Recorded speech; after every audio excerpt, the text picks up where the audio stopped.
Hello everybody, welcome back to another Halo Wars video. I have a Halo Wars 2v2 standard tutorial on Labyrinth for you as Arbiter Cutter. Let's do this. I'm Cutter.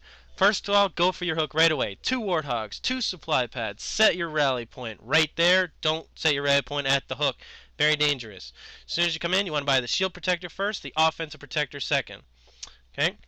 This lets your shield get on your Warthog as quick as possible. Get your offensive out if he gets shot, because you don't want to lose your offensive protector, especially when you're close hook, because you're going to need your offensive protector to protect your arbiter from an early offensive sentinel. Okay, that is your defense. That little $100 unit there. Do not lose them. Okay, now you need to be tapping your hook at 43 seconds for the shield protector. Okay, now that's important because if you're not pressing the green button as quickly as possible, like I wasn't there, okay, I was a second off, they could have stole that shield protector, and that would have been very bad, okay, because you're 30 seconds behind. Okay, so tap, tap, tap.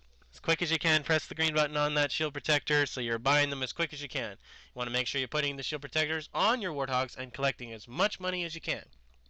Okay, now our goal basically is going to be to get 4 Warthogs with shielded protectors on them, and we're going to go reactor 4, and then we're going to try and get gunner as quick as we can. Okay, and it depends on the situation, but mostly what I do after I get gunner, I want to build an extra couple Warthogs always. They're very useful, and you don't know whether they're going to go Goths or tanks, so it's better to be safe than sorry, so build the extra Warthogs, okay? Most of the time you actually do want to go Goths on this map, but it will depend on the situation. So right now it's getting shields on my hog, so I have a little bit of downtime to explain that. If you're winning the hog fight, meaning you have more hogs than the UNSC and you're sure of it, then you definitely want to go Goths, okay?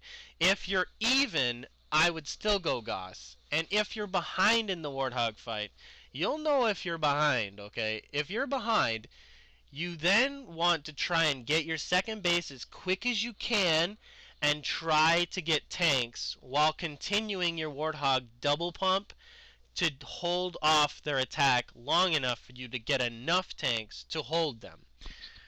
Now that's very important you learn that little concept there, okay? Because by learning that concept of the whether I'm ahead, whether I'm even, whether I'm behind, you'll make the right decision. Now then it's up to your Covenant to play it good. Now we're doing a double header. It's going to be Cutter and Arby on the same map. So I hope you guys love this video, because I did spend a lot of time doing this, about 8 hours. So I hope it's good enough. And this is, a lot of high level players are probably going to disagree with some of the stuff I'm doing. But remember, this is for you guys getting up there to help you learn to get you to 40 true skill. If you do it this way, you'll get to 40 true skill. Maybe past that. It depends on whether you really watch the video or not. But I can almost guarantee you're going to improve your gameplay instantly by watching this video. By Labyrinth especially. So never have eyes off of that hook, okay? You need to keep getting shields, and you want to try and upgrade heavy supply pads.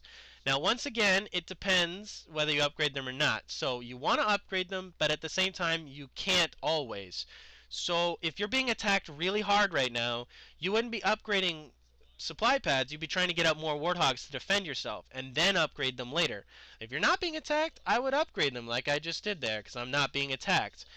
And what I would do is I would always get into the habit of clearing this rebel base, okay? Unless they're really bad, then you can just steamroll them.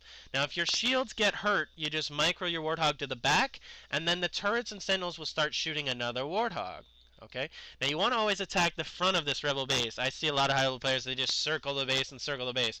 That's really dumb, okay? Just stay in the front of the base and you'll clear it faster. Notice how my hog pump hasn't stopped, okay? And I want to try and have as many heavies as I can with as many Warthogs as I can by the time I expand. So notice how none of my shields on my Warthogs have been hurt. None of them. So when you clear a base, you shouldn't be hurt. So if Warthogs show up right now, guess what? You're fine, okay?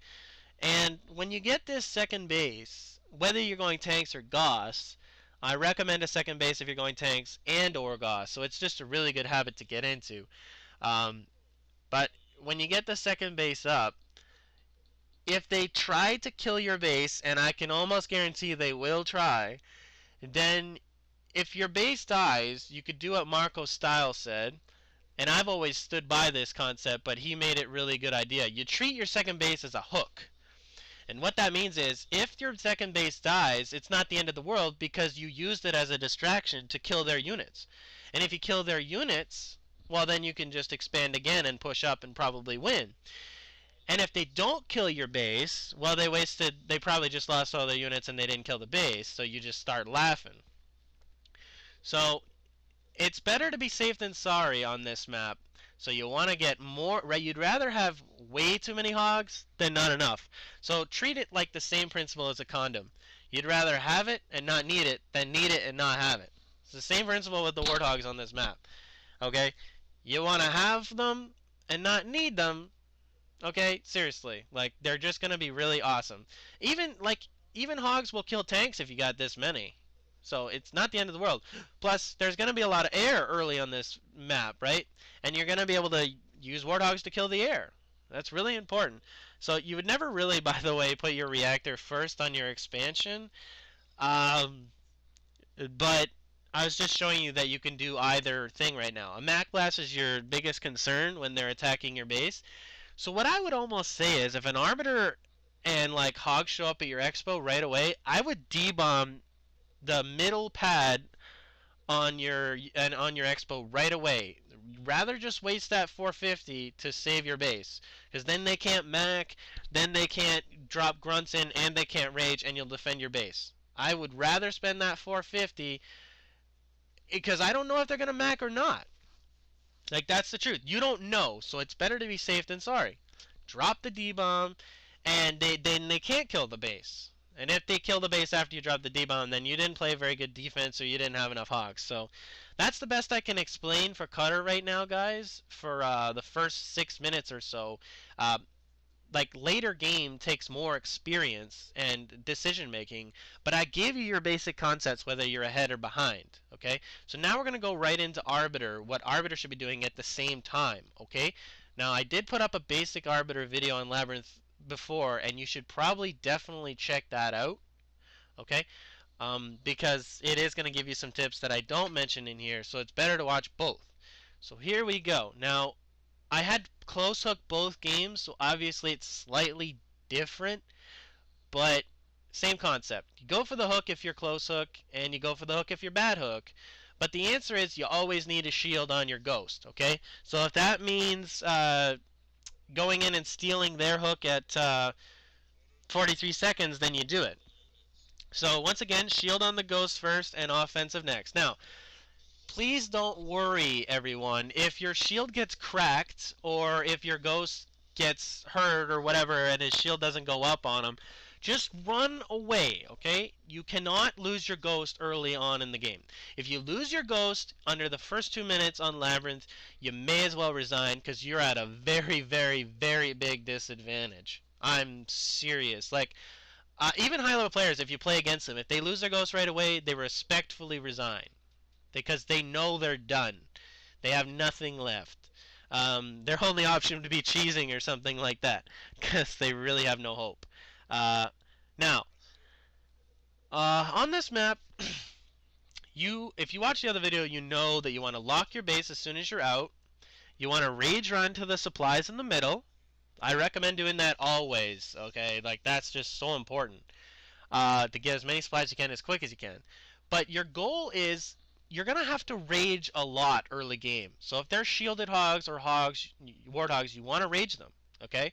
And if there's brutes, you want to rage them. If there's an arbiter, you want to rage them. So you're going to be raging a lot. So that's why the money is so important. Okay, 540 supplies through the middle. That pays for Fiendish. That pays for Citadel. You know, that pays for raging down 2.5 warthogs, like with shields.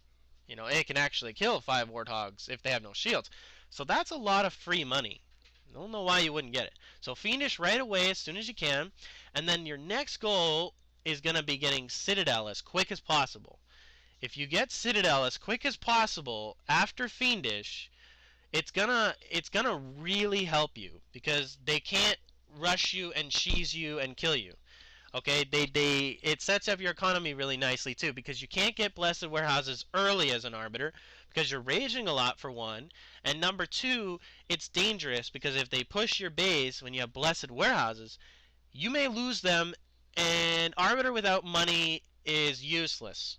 If you don't have money as arbiter, you need to be like a penny pincher. Arbiter needs money. If you don't have money and you didn't manage your economy right, then you need to learn how to play arbiter.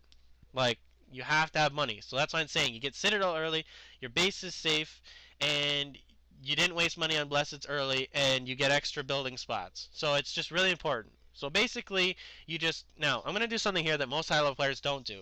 If they're not attacking and I'm up in the front here, I want to rage run into the front of the UNSC base and catch a Warthog, like this. Boom, I caught a Warthog. And what I'm going to do is, any hogs that come out, I'll catch them. Now, he's going to lock his base, which means less hogs on the field, and then he's either going to do two things. He's going to challenge my arbiter with his warthogs, or he's not, and I'm going to rage all the hogs. Now, if the hogs show up, I want to recall right away, okay? Because I don't want to lose my health on my arbiter, and I don't want to lose my arbiter. And he also wasted time sending his hogs over. Now, if you wanted and you had money, you could rage those hogs down and sacrifice your arbiter to kill those warthogs.